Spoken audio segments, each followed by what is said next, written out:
Harlan Finch's cabin, built into the earth itself, defied all expectations. While others struggled to keep warm in their traditional cabins, his remained a full 58 degrees warmer. What they mocked as a hole in the ground would soon prove to be the key to surviving the mountain's brutal winters. Before we dive into how Harlan's design changed the frontier, let us know where you're watching from. And if stories like this inspire you, hit that subscribe button, because tomorrow's episode brings even more wild ingenuity from the mountains. The wind howled through the snow-covered peaks as Harlan Finch stood outside his cabin, the cold biting through his furs. Yet, despite the fierce chill of the Rocky Mountains, Harlan's cabin held firm, the heat from the stove inside fighting back the cold like a warm blanket. Unlike the others, his shelter wasn't built like the traditional log cabins they'd grown accustomed to. Harlan had dug into the earth, creating a structure that was partially buried, like a foxhole, something that made other trappers laugh when they first saw it. But that laughter was a distant memory now. While others huddled around their stoves, battling the elements with insufficient warmth, Harlan had learned something the hard way. Surviving out here meant thinking differently. As he stood in the snow, watching the smoke curl from his chimney, he couldn't help but feel a sense of quiet pride. This cabin, mocked for its unorthodox construction, was proving to be the very thing keeping him alive. It was the winter of 1837, a time when the mountain men were at the height of their trade, and survival was more a matter of skill than luck. The fur trade was booming, but it came with its own dangers: grizzlies, hostile tribes, and winters that could freeze a man before he knew what had happened. Harlan, having spent years in the wilderness, knew that to thrive, he had to adapt. He couldn't simply accept the traditional methods that had worked for others. He had to make something better. In the distance, Harlan could see a few of his fellow trappers, Abner Crow among them, heading to town for supplies. Their cabin doors creaked and groaned in the wind, barely keeping the bitter cold at bay. Harlan smiled to himself. His cabin, despite its humble appearance, stood solid against the elements. The others still didn't understand, but that was fine with him. The cold would eventually teach them all that what he had built wasn't just a home, it was a lesson. As the group neared, Abner waved, his voice carrying over the wind. "Finch, still living in your hole?" he called out, laughter in his tone. The others chuckled, some with a shake of their heads, still mocking Harlan's design. To them, his cabin was nothing more than a quirk, a fool's attempt at shelter. They saw it as a gimmick, a product of desperation. What they didn't see was the warmth that radiated from the earth itself, wrapping around Harlan like a protective shield. Harlan didn't respond. He simply watched as the group passed by, his hand resting on the wooden doorframe of his cabin. The wind stung his face, but inside the warmth was constant. His eyes lingered on the path ahead, where a storm was brewing. The first real snow of the season was coming, and it was going to test everyone's resolve. But Harlan knew something they didn't. He was ready. His cabin would be warm when theirs were freezing, and soon they would learn the difference between mocking a man's idea and surviving with it. The days grew colder, and with each passing morning, the trappers' jeers only grew louder. Harlan Finch had heard them all. "A foxhole's no place for a man," they'd say, shaking their heads as they walked by his cabin. Abner Crow, the most vocal of the bunch, made sure everyone knew how ridiculous he thought Harlan's underground home was. "You planning to live like a mole, Finch?" Abner had laughed, earning a round of chuckles from the others. But as the chill of late autumn set in, the mockery began to fade. The wind howled across the mountains, sweeping through the trees and finding every crack in the traditional cabins. Most of the men were busy cutting wood and stoking fires, doing their best to fight the cold with the same methods they'd always used. But it wasn't enough. Harlan stood outside, his coat thick with fur, his hands steady on the tools he used to maintain his cabin. The snow had begun to fall heavily, and by mid-afternoon, the world around him had turned white, the kind of white that left everything quiet and still. He could hear the muffled shouts and occasional laughter from Abner's cabin as the men worked, their faces flushed with the effort of staying warm. But when he stepped inside his cabin, the difference was clear. The cold that had gripped the others didn't reach him. The thick walls and earth beneath held the warmth of the fire, just as he'd designed. Inside, Harlan knelt by the stove, making sure the fire would burn through the night. The heat from the flames mixed with the warmth rising from the ground, filling the cabin with a steady, consistent warmth. Harlan had been meticulous in his construction. While others had built their homes out of haste, using logs stacked and nailed, Harlan had chosen a slower, more deliberate method, digging, shaping, and layering the earth itself into his structure. Outside, the storm raged. The wind howled, and Harlan could see the outlines of other men through the snow, working hard to keep their fires burning. They had to add logs every few hours, battling the relentless cold that crept in through the walls. But not him. His cabin stood firm, a silent witness to their struggle. Abner had stopped laughing now. The cabin that had once been the punchline of every joke was no longer funny. As the storm grew worse, Abner and the others began to notice. Their fires sputtered out faster than they could feed them, their logs half frozen, their efforts in vain. Meanwhile, Harlan's cabin stayed warm, like a steady pulse in the cold. Abner had been the first to mock, but now he was the first to notice the difference. The next time he passed by, he looked at Harlan's cabin with a new kind of wariness, as though he couldn't quite figure out what had made it so resilient. But Harlan knew the answer. The earth had given him something the wind and the snow couldn't take away. The snowstorm continued through the night, and by morning the ground was buried beneath a thick layer of snow. Harlan stepped outside, his breath forming icy clouds in the air. His cabin, dug into the earth, stood solid against the elements, its warmth a quiet comfort in the midst of the chaos. The others, however, were not so lucky. Harlan could see the faint outlines of other cabins in the distance, their smoke barely rising from chimneys, the snow already starting to settle against their walls. Abner and his group were still hard at work, stoking their fires and cutting logs, but it was clear their efforts weren't enough.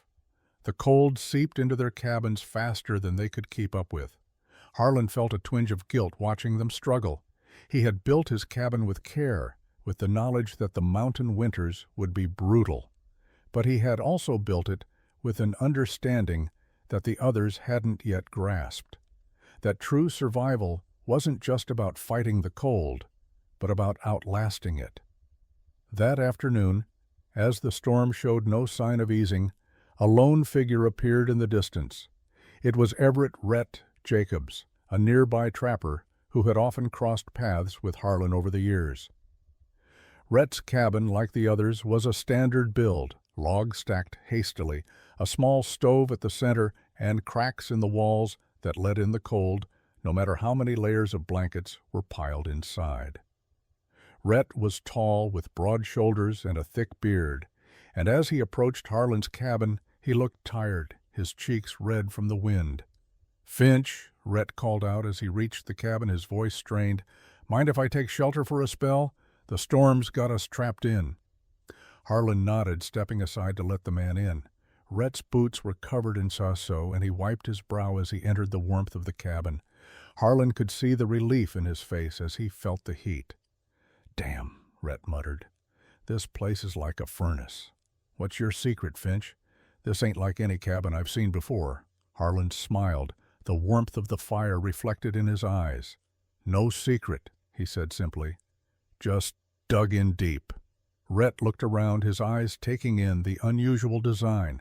He walked over to the stove and rubbed his hands together. "Ain't no firewood this warm, that's for sure." "It's the earth," Harlan explained. "Keeps the heat in longer, keeps the cold out." Rhett looked impressed, but there was something more in his eyes. It was the same thing Harlan had seen in others, the first spark of understanding. "You don't have to fight the cold," Harlan added quietly, "if you know how to use it."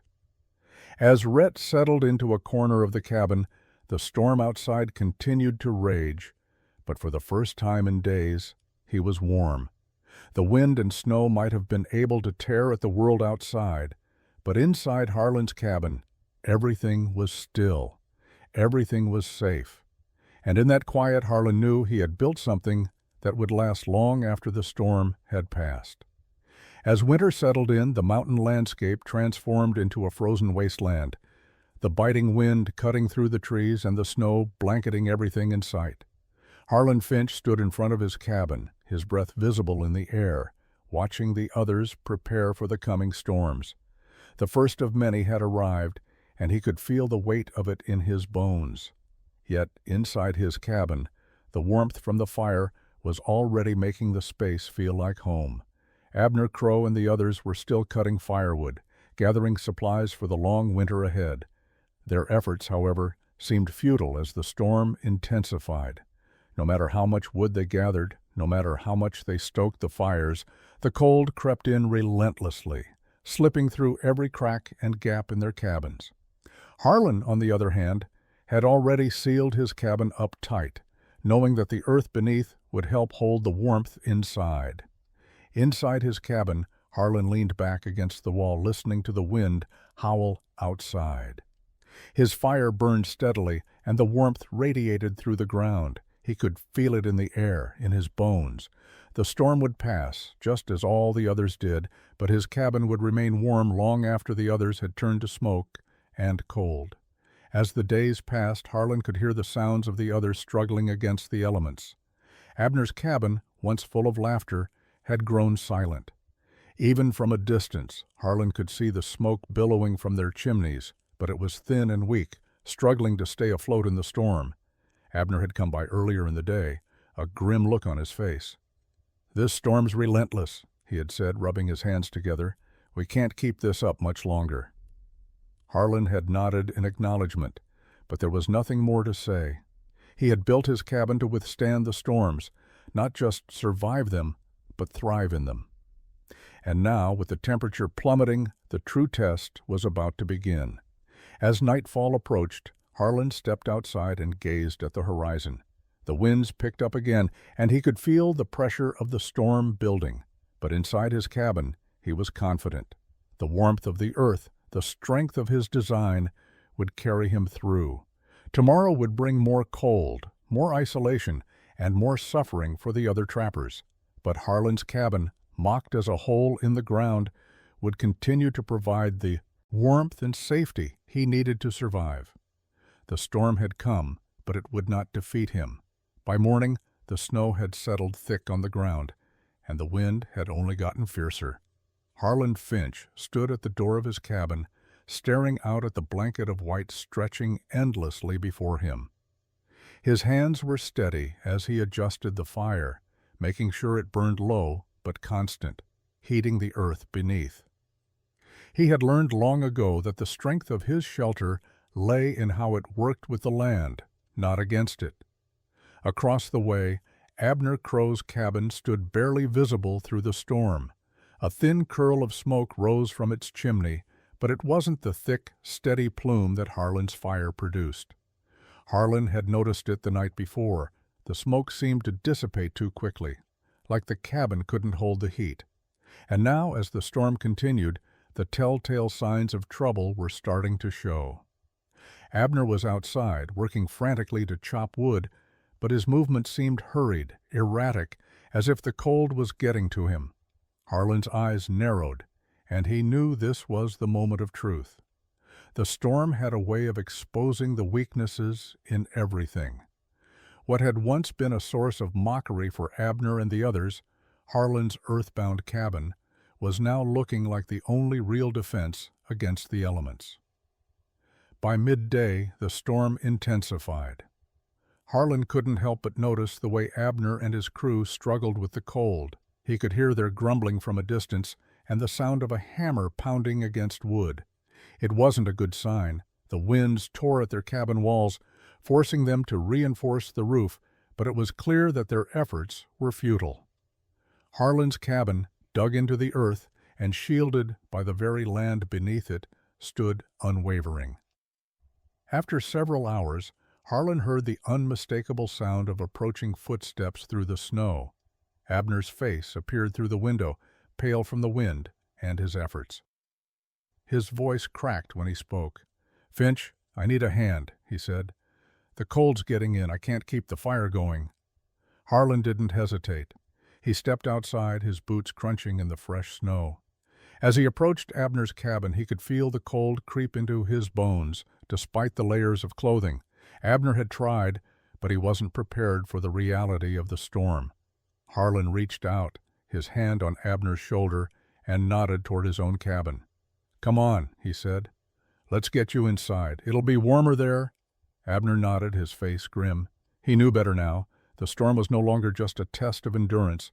It was showing him the true power of Harlan's cabin design. What had been ridiculed only weeks before had become a fortress, a lifeline in the cold. It wasn't about strength of body anymore. It was about understanding the land, respecting it, and using it to survive. Harlan Finch could hear the sounds of struggle echoing through the mountain. Pass! The storm raged on, relentless and unforgiving, as the wind howled against the walls of the cabins. Abner Crow's cabin had fallen quiet by midday, a grim sign that the cold had finally gotten the better of him. Harlan stood at the door of his own cabin, watching as the other trappers tried in vain to hold back the winter's grip. It wasn't just the cold that worried Harlan now. It was the realization that the others were finally starting to understand. They'd mocked him for months, laughed at his so-called Foxhole cabin. But now, as the temperature dropped and the wind picked up, the difference between his cabin and theirs became undeniable. He had built it for survival, not for appearances, and it was showing. Abner had stopped by earlier in the morning, his eyes wide with exhaustion.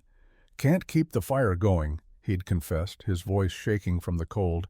"It's like the walls are breathing in the frost." Harlan had nodded. He knew what the problem was. The traditional cabins were simply not built to withstand such harsh winters. The gaps between logs, the poorly sealed doors, and the thin roofs allowed the cold to creep in, no matter how much wood was thrown into the fire. It wasn't enough. Later in the day, Harlan made his way to Abner's cabin. When he arrived, the door was half open, the smoke from the stove curling weakly out into the storm. Inside, the temperature was unbearable. The fire in the stove had burned out hours ago, and the men huddled together near what little heat remained. Abner looked up as Harlan stepped inside, his face drawn and pale. "I've tried everything," Abner said, his voice barely audible. "The cold just keeps coming in. It's hopeless." Harlan surveyed the cabin, his eyes immediately drawn to the gaps in the walls, the uneven floor, and the lack of insulation. "You're fighting a losing battle," he said quietly. "You can't keep up with the cold like this, not in a cabin like this." Abner's shoulders slumped. "I thought I could. I thought we could survive the winter. But it's too much." Harlan paused, then reached out and placed a hand on Abner's shoulder. "You don't have to fight it alone," he said. "I built my cabin with the earth. It keeps the heat inside. If you're willing to listen, I can show you how to make your cabin last through the winter." Abner met his gaze, his eyes filled with both frustration and curiosity. "You really think you can help?" Harlan nodded. "I know I can, but it won't be easy. It'll take time and it'll take work, but it'll be worth it." With that, Harlan led Abner back to his own cabin. The warmth from the fire greeted them as they entered. "This is what survival looks like," Harlan said, his voice firm. "It's not about the cabin you build, it's about how you build it." Abner stood in the doorway, his eyes wide with realization. It was no longer a matter of mocking the man who had built a cabin like a hole in the ground. It was about survival, and Harlan had shown him the way. By the end of the week, Abner's cabin was transformed. Harlan had spent days teaching him how to reinforce the walls, insulate the roof, and seal the cracks. The process wasn't easy. There was a lot of work to be done, and Abner's pride had been hard to swallow. But slowly the cabin began to take shape, no longer just a shelter from the storm, but a fortress in its own right. The earth beneath their feet became a key part of the design.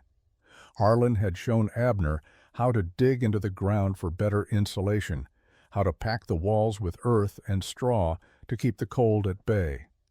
The work was labor-intensive, but it was worth it. As the days passed, the temperature outside continued to plummet, but inside the difference was clear. The cabin began to hold the warmth, just like Harlan's had. Abner, now less skeptical, spent hours working alongside Harlan. His attitude had shifted from mockery to admiration, and he started to see the genius in the design. The cold winds still howled outside, but the warmth inside Abner's cabin remained steady, just as Harlan had promised.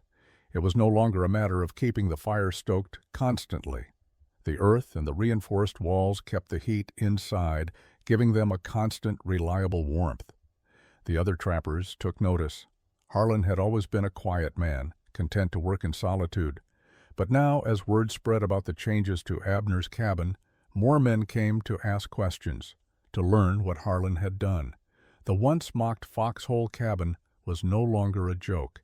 It was a symbol of survival, of intelligence, and of the power of innovation. As the first heavy snowfall of the season settled in, the trappers who had once ridiculed Harlan's design were now eager to see the difference it made. Abner had already invited a few men into his cabin, offering them the warmth they couldn't find in their own homes.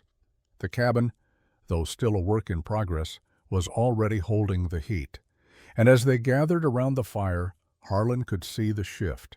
They no longer saw him as the fool who had built a hole in the ground. They saw him as the man who had found a way to survive. "I owe you one, Finch," Abner said one evening, his voice full of gratitude. "You've shown me something I didn't think was possible." Harlan smiled, but his eyes remained steady. "It's not about what's possible, Abner. It's about doing what it takes to survive." As the storm outside intensified, the men gathered around the fire, their faces glowing with warmth. For the first time since the winter had started, they weren't just surviving, they were thriving. And it was all thanks to a cabin built like a foxhole. The snow piled higher each day, blanketing the landscape in an unforgiving white silence. Harlan stood outside his cabin, watching the storm rage. The wind howled through the trees, cutting into the men who were still working outside, trying desperately to maintain their traditional cabins. His own cabin, dug deep into the earth, stood unmoving against the storm. The ground beneath him hummed with warmth, the fire inside crackling steadily, never faltering. Inside the other cabins, the firelight flickered weakly, struggling to keep the cold at bay. Abner and the others had been busy for days, feeding their fires, but the cold seeped in faster than they could manage. Harlan could see the wear on their faces as they trudged through the deepening snow. The men who had once laughed at him for his foxhole cabin were now battling the elements just like they always had. Only now they realized it wasn't enough. Over the past few days, the temperature had dropped steadily and the storm intensified. What had begun as a typical mountain winter had escalated into something brutal. It wasn't just the wind that made the cold unbearable, it was the sheer relentlessness of it. Harlan knew that if the trappers didn't adapt soon, many would struggle to make it through the season. Their cabins, though sturdy enough in design, weren't built for the harsh realities of this kind of weather. The night came, and the storm's fury showed no sign of relenting. Harlan moved around his cabin, making sure the fire was well fed, the warmth rising from the ground to keep the interior comfortable. The wind whipped outside, but inside there was no chill, no struggle against the cold. His design, though mocked in the beginning, was proving its worth with every gust of wind that rattled the door. By the next morning, Abner appeared at Harlan's door, a grim look on his face. His cabin had taken a beating overnight. The door had shifted, and the cold had seeped in, making it almost unbearable. "Finch," Abner called, his voice filled with desperation. "I need help. The cold's too much." Harlan stepped outside, his boots crunching in the thick snow. He saw the strain in Abner's eyes, the man's face pale from the frost. Massa, the storm was far from over, and without proper shelter, it would continue to wear them down. "I'll show you how to reinforce it," Harlan said calmly, motioning for Abner to follow him back to his cabin. They spent the day together reinforcing the walls, adjusting the insulation. Abner, though exhausted, saw the difference with each step. The cabin that had once felt like a burden now seemed to hold promise. With Harlan's help, the structure was beginning to withstand the storm.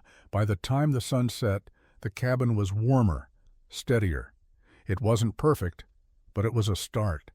"Thanks, Finch," Abner muttered, his voice filled with both gratitude and a touch of awe. "I never thought a cabin like this would work." Harlan didn't reply. He simply watched the snow fall outside, his mind already thinking about what more could be done to improve the structure. The storm wasn't over, and there was still much to learn. But for now, he knew they had survived another test. The storm raged on for days, the mountain air colder than anyone had anticipated. Harlan Finch's cabin remained a sanctuary, a safe haven against the elements, while around him, the other trappers continued to battle the freezing cold. As the days passed, the gap between Harlan's cabin and the others became more pronounced. His cabin, despite its odd design, held the warmth effortlessly, while the others struggled to keep their fires alive. Abner's cabin had been reinforced, but it wasn't the same. The cracks in the walls and gaps around the door made it difficult to contain the heat. Harlan could see the frustration in Abner's eyes, the constant effort it took to keep the fire going. But even as the storm raged on, the change in Abner's demeanor was evident. The man who had once mocked Harlan's design now respected it, even if he wouldn't admit it openly. The other trappers were beginning to take notice as well. Harlan could see their furtive glances as they walked past his cabin, their eyes lingering on the warmth that radiated from within. The storm was testing their endurance, and with each passing day, it was becoming clear that Harlan's cabin was the only one truly built to withstand the severity of the weather. One afternoon, as the snow piled higher, a few of the other trappers, Morris Granger and Gideon Pritchard among them, approached Harlan's cabin. They had been watching from a distance, their own cabins filled with the smoke of struggling fires, their faces pale with the cold. "You were right," Morris said, his voice hoarse from the dry air. "I never thought a cabin like this would work, but it's the only one that's holding up. How did you do it?" Harlan stood in the doorway, his hands tucked in his coat as he surveyed the men. "It's not about the materials or the speed of construction," he said. "It's about knowing what the land gives you and using it to your advantage. The earth beneath you, the insulation it provides, that's the key." Gideon Pritchard, the most skeptical of them all, stepped forward. His thick beard was covered in frost, his face drawn with exhaustion. "I didn't believe in this," he admitted, his voice quieter than usual. "I thought it was just some fool's idea. But seeing it now, I've been building wrong all these years." Harlan nodded, his gaze steady. "It's never too late to learn. What matters now is survival. And this design, this way of thinking, can help you do that." The others stood in silence, their faces filled with the realization of what Harlan had accomplished. They had spent years fighting the cold, struggling to keep warm, but here was a man who had done the unthinkable. He had made the cold a part of the solution, not the problem. Abner stepped forward, his hand extended. "I didn't understand before," he said, his voice sincere. "But now I do. You were right all along." Harlan took Abner's hand, the storm still raging outside. The respect in the men's eyes was clear. What had started as mockery had transformed into admiration. And in the wilderness, where survival was everything, that was all that mattered. The storm had settled into a grim routine, with snow falling steadily and the cold growing more insistent. Harlan Finch's cabin continued to stand firm, its warmth a quiet beacon in the harsh winter. Inside, the fire burned low, but the temperature remained constant. The earth beneath the cabin, insulated by layers of carefully stacked sod and clay, held the warmth in a way the other cabins simply couldn't. Abner had come by earlier that morning, a quiet curiosity in his eyes. He'd spent weeks working on his own cabin, reinforcing the walls and sealing the cracks, but it never seemed to hold the warmth like Harlan's. "I can't understand it," Abner had said, his voice tinged with frustration. "I've done everything you suggested, but it's still cold in there. What's the difference?" Harlan smiled, understanding the confusion.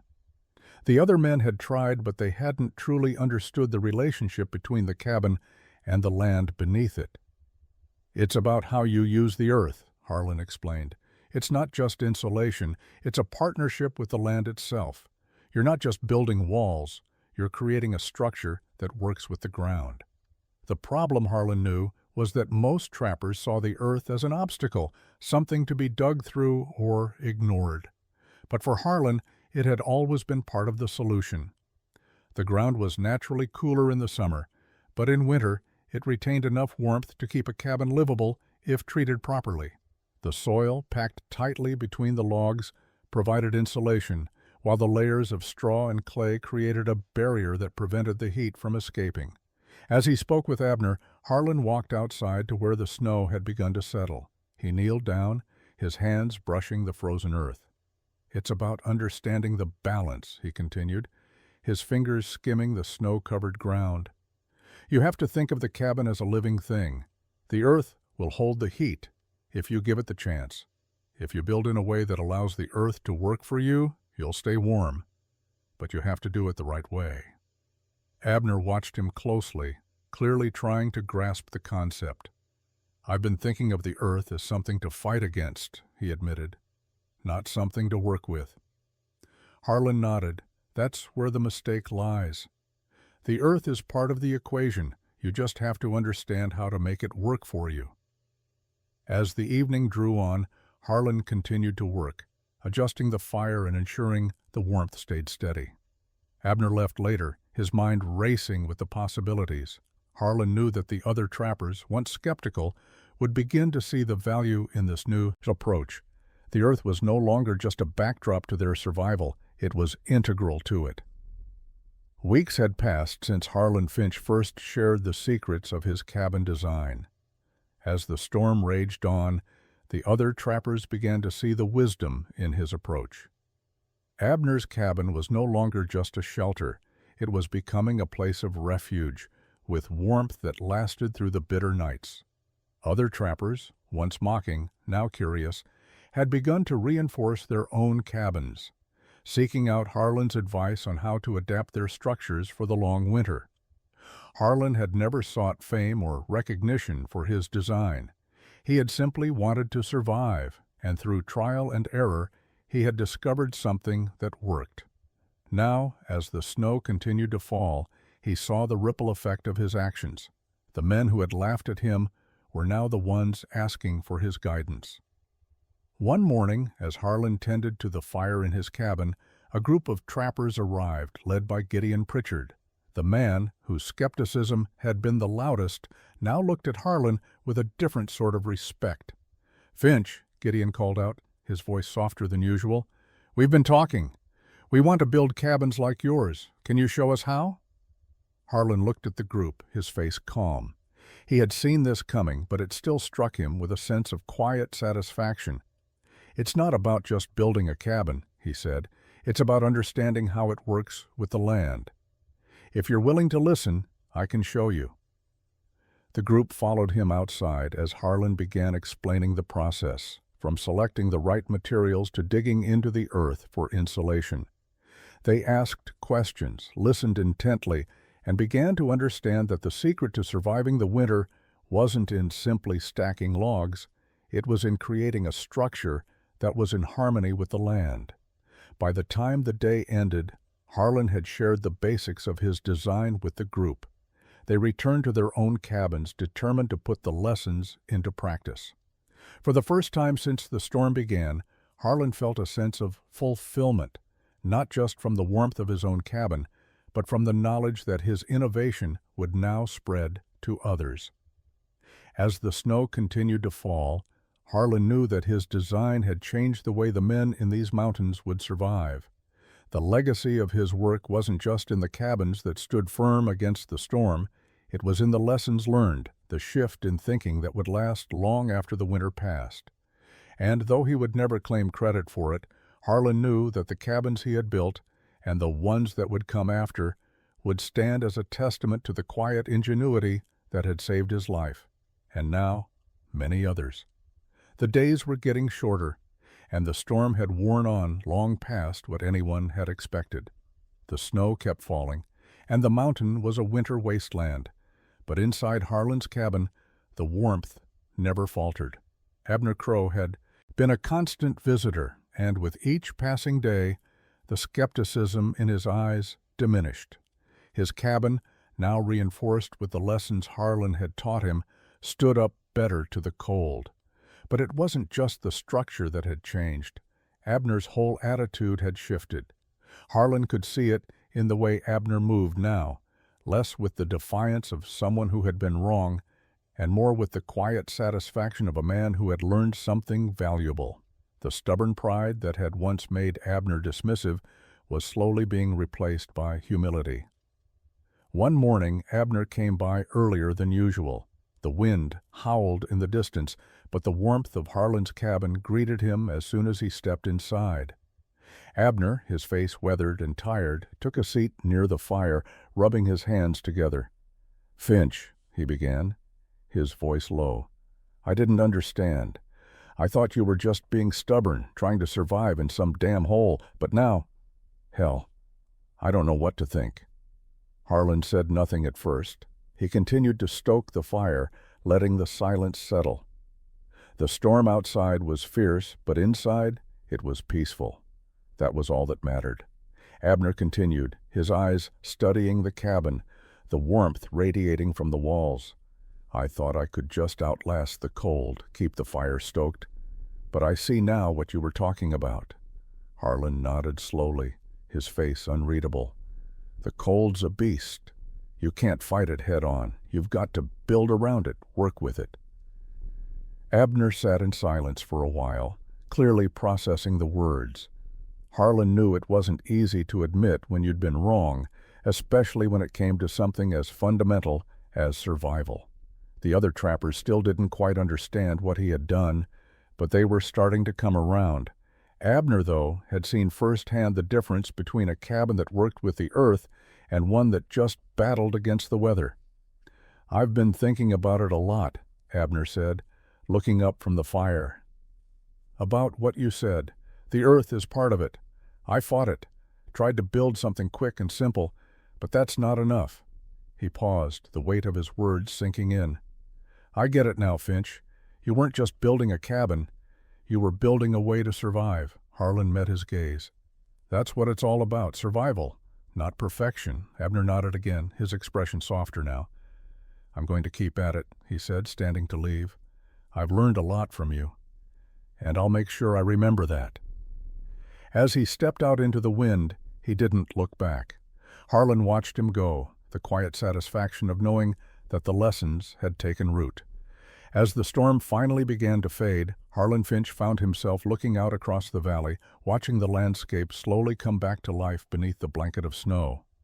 The winds had died down, and the temperature had begun to rise, but it was far from spring.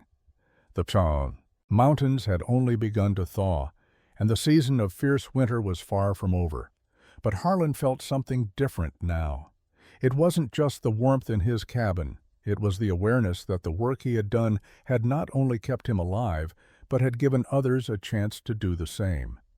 The other trappers had started adapting their cabins, reinforcing the structures, and taking Harlan's advice seriously. Word had spread throughout the mountains. The cabins, once seen as oddities, were now symbols of survival. Abner had done the most to adopt the new methods. His cabin, which had once barely kept out the cold, now stood firm against the weather.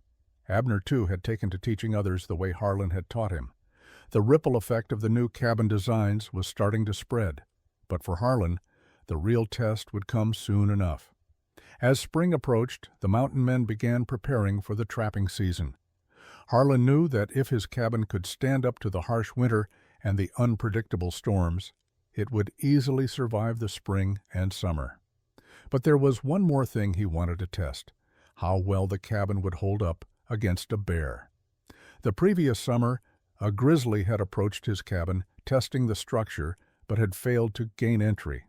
This time, Harlan was determined to be more prepared. He reinforced the corners of the cabin and added more to the roof, making sure everything was tightly sealed.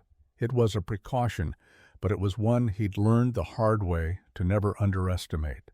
He spent the next few days monitoring the area around his cabin, watching for any signs of animal movement.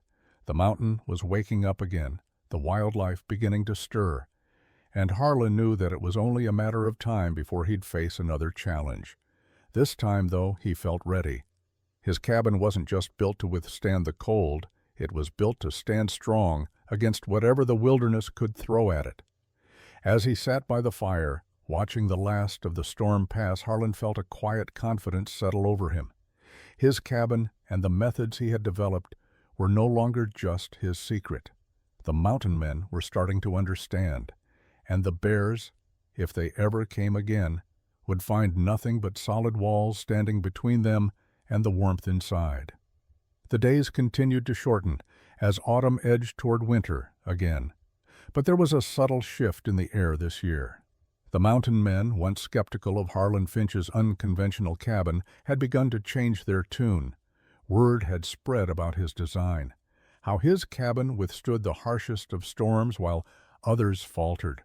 Trappers who had laughed at Harlan's methods were now curious, seeking him out for advice, eager to make their own shelters more resilient. One afternoon, as Harlan worked to reinforce a section of his cabin's walls, he noticed a small group of trappers approaching. They were led by Gideon Pritchard, who had been one of the loudest critics of Harlan's hole in the ground when it was first built. Now his face was etched with weariness, and his posture seemed less rigid, more open. "Finch!" Gideon called out as he and the others came closer, his voice lacking the usual bite it had carried. "We've been talking, and we want to make a change. Can you show us what you did? We need cabins that'll hold up this winter." Harlan paused for a moment, eyeing the group. This wasn't the first time the others had come to him for advice, but it was the first time they had come with genuine respect, not mockery. He nodded, setting his tools aside. "Of course, it's not about building something fast. It's about building something right. If you're ready to work, I'll show you how." They spent the afternoon together, and Harlan explained the key principles behind his design: the importance of digging into the earth for insulation, the way materials like clay and straw could work with the land to keep the warmth inside, and how the proper corner construction prevented even the most determined bear from breaking through. The men watched carefully as Harlan demonstrated, listening intently as he explained the reasoning behind each step. Gideon, once a vocal skeptic, now asked questions with genuine interest. "This really works, doesn't it?" he said quietly, more to himself than anyone else. Harlan only nodded, his eyes scanning the group as he worked. The others were catching on faster than he had expected. By sunset, the men had a better understanding of the work ahead of them. They didn't leave immediately, though. Instead, they sat around Harlan's fire, talking about the coming winter and the challenges they would face. It was a quiet night, but there was an unspoken shift among the group. They weren't just learning from Harlan, they were beginning to see the wisdom in his approach. "I don't know what we'd do without you, Finch," one of the men said, his voice softened by the warmth of the fire. "You saved us from making a mistake we'd regret." Harlan didn't respond right away. He simply stared into the flames, the crackling fire reflecting in his eyes. The storm was coming, he knew, but now the men were better prepared to face it. And for the first time, Harlan felt his innovation was no longer just about surviving. It was about creating something lasting, something that would outlast even the harshest seasons. As the first snowfall of the season covered the mountains, Harlan Finch watched the landscape transform into a quiet, white wonderland. The other trappers, having finally accepted the wisdom of his cabin design, were busy building or reinforcing their own shelters. It had been a long journey from the first time he had built his cabin to now, when his methods were being adopted by men who had once laughed at him. But Harlan wasn't one to bask in the praise. There was still work to be done. Harlan knew that for this knowledge to truly make an impact, it had to be passed on. The methods weren't just about building a shelter, they were about survival.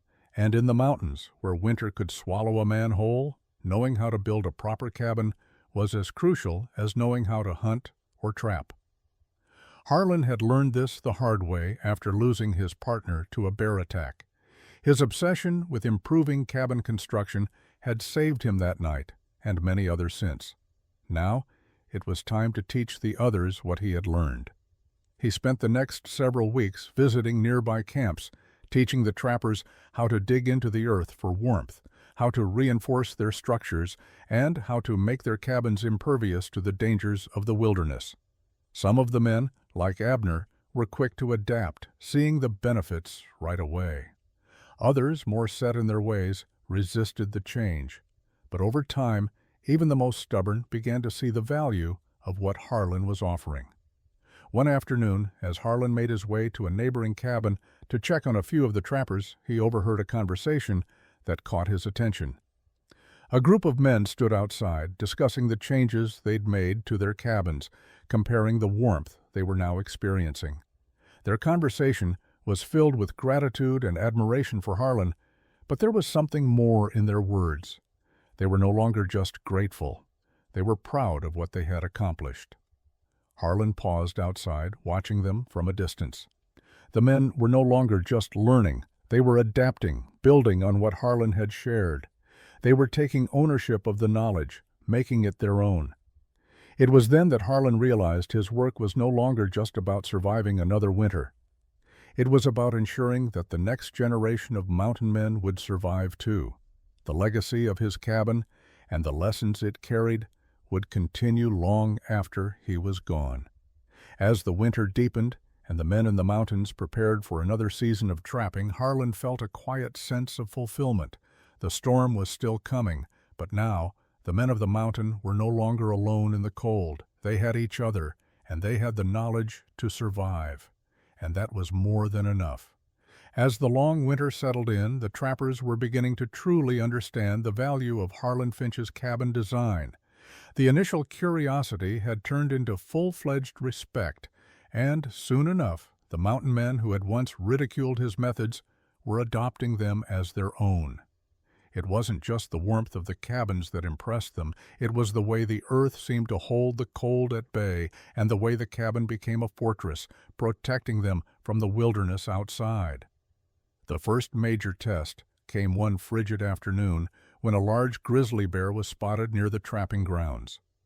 The men had all heard about how Harlan's cabin had withstood the test of time, but now the stakes were higher. This was a test of strength and durability. The bears were known to be relentless, and if they could get into the cabin, the trappers were in serious danger. Harlan was on his way to a neighboring cabin when he caught sight of a bear, massive and determined, circling the outer perimeter of the trappers' settlement. The bear had already marked a few nearby trees with its claws, showing its interest in the cabins. It was only a matter of time before it came closer, testing each structure for weaknesses. As the bear moved toward Abner's cabin, Harlan hurried to warn him, but as he approached, he noticed something different. The door of Abner's cabin was still shut tight, and the smoke from the chimney was rising in thick, steady columns. Harlan could see through the cracks in the walls that the fire still burned brightly inside. The reinforcement work he had shown Abner and the lessons he had passed on had paid off. Abner's cabin held firm. The bear, seemingly growing more frustrated by the resistance, moved away, testing other cabins nearby. It wasn't the first time an animal had tested these cabins, but this was the first time Harlan had seen it unfold so directly. The real test, however, would be the moment when the bear decided to challenge the cabin directly. As the day drew on, the bear made its way to another cabin, one that had not yet been reinforced. The men inside scrambled to protect themselves as the bear clawed at the door, pulling at the logs and trying to break through. Harlan was already on his way to help when he heard the deafening crash. The door was torn free, and the bear gained entry. Harlan knew there was little hope for this man's cabin now, but he quickly gathered a rifle and ran toward the cabin, making sure his own structure was secure first. By the time Harlan reached the site of the broken cabin, the bear had moved on, having torn apart the inside and left behind a wrecked shelter. The damage was extensive, and the men inside were shaken, but alive. It was a stark reminder of how fragile their defenses were without proper construction. It also showed just how valuable the methods Harlan had introduced really were. The men, now back at their own cabins, realized the importance of solid, reinforced shelters. It was a brutal lesson, but one that would shape the future. It wasn't enough to simply survive the winters. They had to be ready for whatever the wilderness could throw at them. After the bear attack, a quiet shift began to take place among the trappers. The lessons learned from the brutal test, coupled with the ongoing winter's challenges, created a sense of urgency. Harlan's approach to cabin building was no longer just a set of survival tactics. It was becoming a way of life. As the men rebuilt and reinforced their cabins, they started to understand something deeper about their relationship to the wilderness. The land didn't need to be fought. It needed to be respected, understood, and worked with. Abner, who had once been the most vocal critic of Harlan's methods, was now one of the biggest advocates. He had seen firsthand how his own reinforced cabin had withstood the bear's attack while others fell. Abner had even taken it upon himself to share the knowledge with the other trappers in the area, spreading the word about the techniques that had saved him. There was no longer any mockery, no longer any disbelief, only respect. One day, as Harlan sat outside his cabin, working on repairs to the roof, he was approached by a familiar face. Gideon Pritchard. The man had changed since their first encounter. No longer filled with harsh words or skepticism, Gideon now stood before Harlan with a look of quiet gratitude. "Finch," Gideon began, his voice low, "I came to say thank you. If it weren't for you, I'd have lost my cabin, or worse." His gaze shifted toward the other cabins, many of which had been rebuilt with Harlan's principles in mind. "You didn't just save us from a bear, you saved us from ourselves. We were so damn set in our ways. We never stopped to think there was another way to survive out here." Harlan paused, his eyes meeting Gideon's. "Survival isn't about doing things the way they've always been done. It's about adapting, learning, and knowing when to change." Gideon nodded, taking the words to heart. "I see that now, and I'm doing my part to help the others. It's more than just cabins. It's a way of life. We've all got to look out for each other, because this place doesn't care about our pride or our stubbornness. It'll break us if we don't work together." For the first time since they had met, Gideon's voice wasn't filled with pride or resistance. It was humble, filled with understanding. "You've changed the way we think about survival, Finch. And for that, we're all better off." Harlan simply nodded, his gaze returning to the task at hand. He wasn't seeking praise. He had only wanted to make sure that the lessons he had learned would live on. But in that moment, he realized that something far greater than the cabins had been built. A new sense of community, born from shared understanding and mutual respect, was taking root among the men, and that, more than anything, was the legacy Harlan would leave behind. Spring had finally arrived, the mountain's harsh grip loosening after months of snow and bitter cold. The snowbanks melted into streams, and the once white landscape began to show patches of green. For the first time in what felt like an eternity, the winds calmed and the sun began to shine brighter each day. The days stretched longer, and the mountain men, their survival secured by the cabins Harlan had helped them build, stepped outside to take in the warmth. Harlan stood in front of his cabin, the door wide open to the new season. The air smelled fresh, crisp, like the promise of new beginnings. He watched as a few of the other trappers worked together, making final repairs on their cabins, strengthening the foundations where the snow had shifted them. The cabins, once fragile and temporary, now stood as strong, permanent structures. Their walls, reinforced with Harlan's principles, were more than just protection against the cold. They had become symbols of survival, resilience, and community. Abner was one of the first to come over, his cabin now sturdy and well-maintained. He walked up with a broad grin, his face tanned from the sun, a far cry from the man who had once mocked Harlan's methods. "Finch, I can't believe it. We made it through the winter, every one of us," Abner said, his voice full of satisfaction. "My cabin never once faltered, not once. It stayed warmer than I could have imagined." Harlan nodded, a small smile tugging at the corner of his lips. "You learned well, Abner. You all did." The other men approached slowly, each one carrying a silent acknowledgement in their eyes. There was no longer any need for words of thanks. The cabins spoke for themselves, but still, one by one, they came to Harlan with gratitude, offering silent nods and firm handshakes.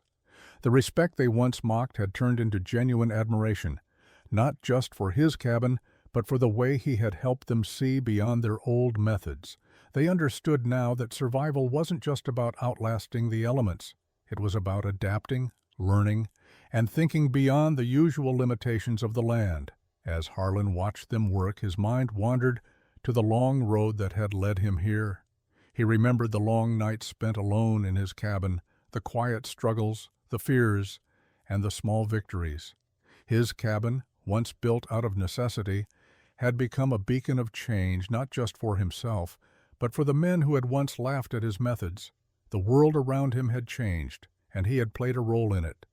Later that evening, as the sun began to set behind the mountain peaks, Harlan stood alone, looking at the horizon. His eyes took in the beauty of the land, now bathed in the warm glow of twilight.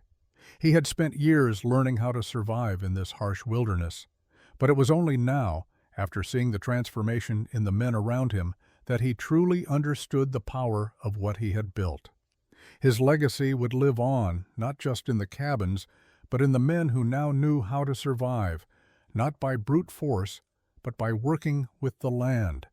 And that, more than anything, was the true warmth of the new day that had dawned across the mountains.